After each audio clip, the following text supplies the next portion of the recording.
À la une, la version 2015 de la norme ISO 9001 vient de faire son apparition. Une session d'information a été organisée par la CGC pour montrer aux chefs d'entreprise les enjeux et l'impact de cette norme sur la performance des entreprises. Dans cette édition, nous parlerons des journées des entreprises numériques qui se tiendront les 19 et 20 mai à Abidjan au Palais de la Culture. Et puis une page de santé dans ce journal. Il s'agit des Croix-Rouges de France et de Côte d'Ivoire qui œuvrent à améliorer le cadre de vie des populations dans 250 villages ivoiriens. Bonsoir à tous et merci de nous rejoindre sur Business 24 Africa. Après la norme ISO 9001 version 2008, la version 2015 de la norme ISO 9001 vient de faire son apparition.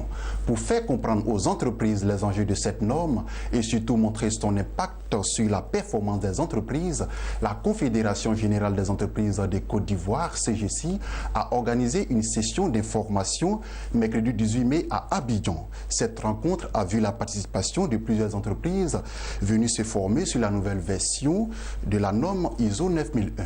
Marie-Josée Kwasi. Aider les entreprises à être plus performantes, c'est l'objectif de la nouvelle version de la norme ISO 9001. Après la version 2008, c'est la version 2015 de la norme ISO 9001 qui est maintenant en vigueur. Et c'est justement pour expliquer aux entreprises les innovations intégrées dans la version 2015 de la norme ISO 9001 que cette session de formation et d'échange a été organisée à Abidjan par la Confédération Générale des Entreprises de Côte d'Ivoire, CGCI.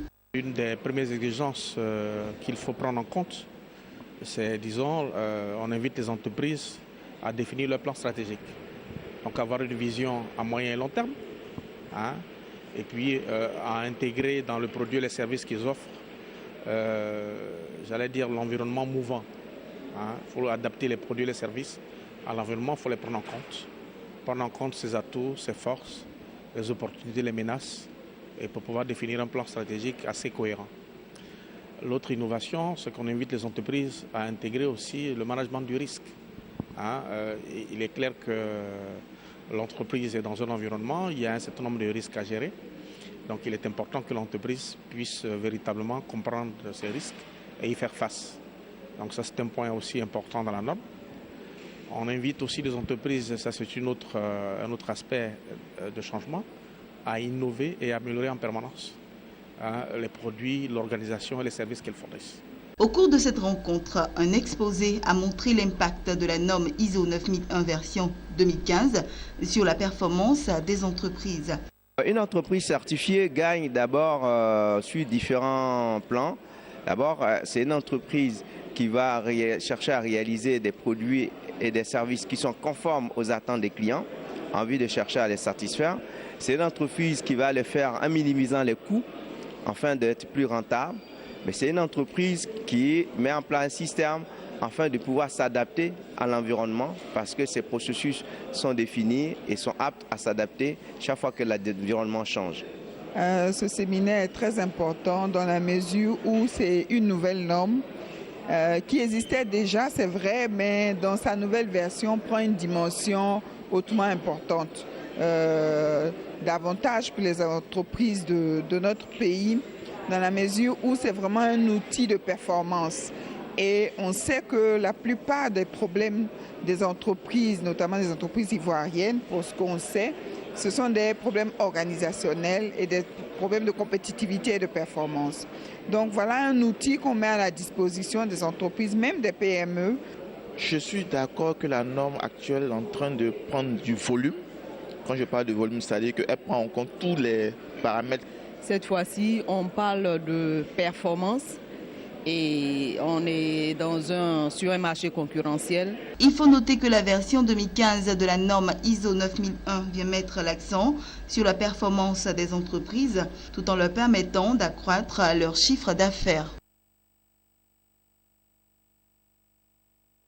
Parlons à présent de TIC.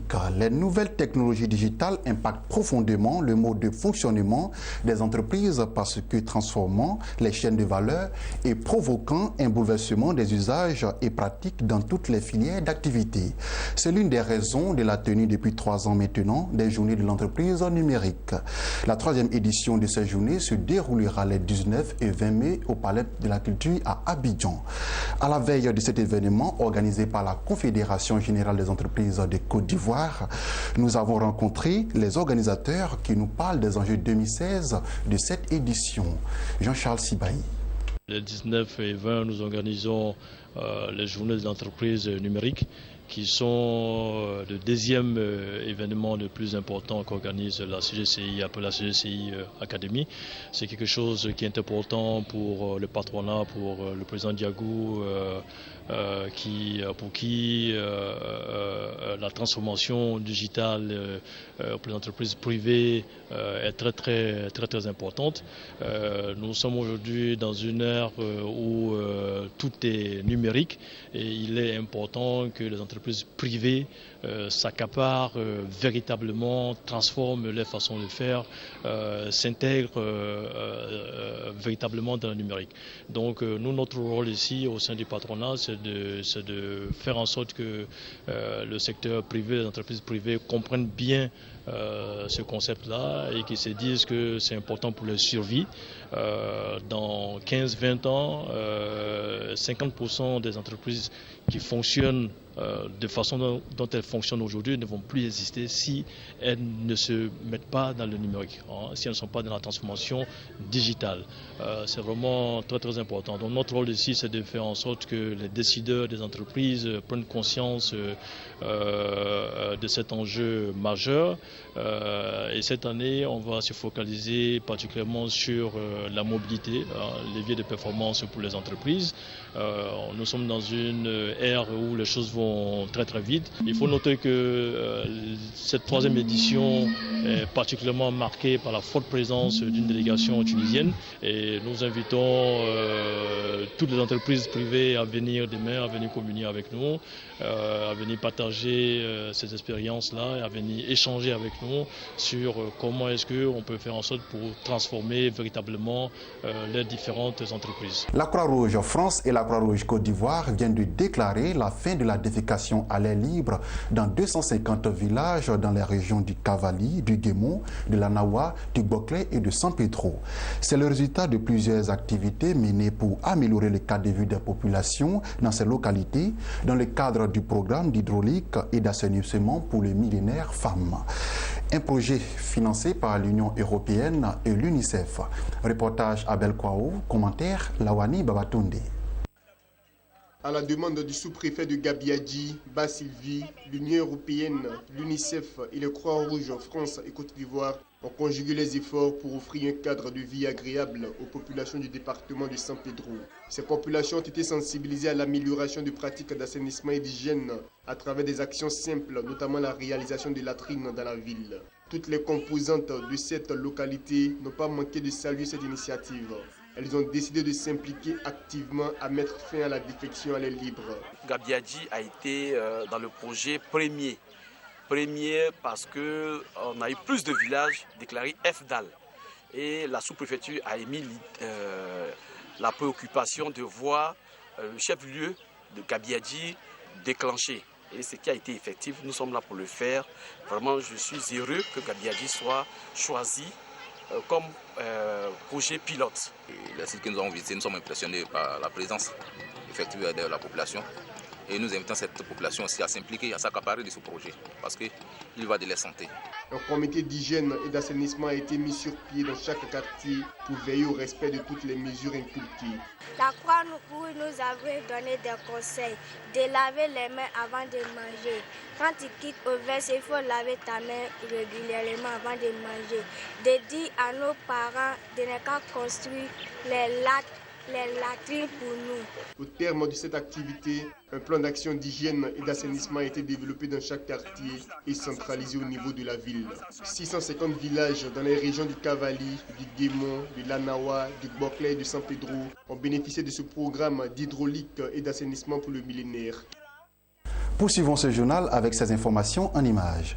La Chine a promis de financer un projet de réhabilitation et d'extension du chemin de fer Tanzanie-Zambie à 4 autres pays limitrophes, a rapporté le site d'information The East African, citant des sources officielles zambiennes. Ce plan prévoit la réhabilitation de 1860 km de voies ferrées existants ainsi que la construction de nouveaux tronçons vers le port tanzanien de Bagamoyo, le Malawi, la République démocratique du Congo, le Malawi et le Burundi. Parlons de transport aérien. Avec de son nouvel appareil, un Boeing 737-800 d'une capacité de 165 sièges configuré en classe affaires économie, la compagnie panafricaine Aska Airlines réaménage son programme d'été en offrant une multitude de choix, de connexions, de flexibilité, des opérations et de facilités de déplacement à travers son réseau.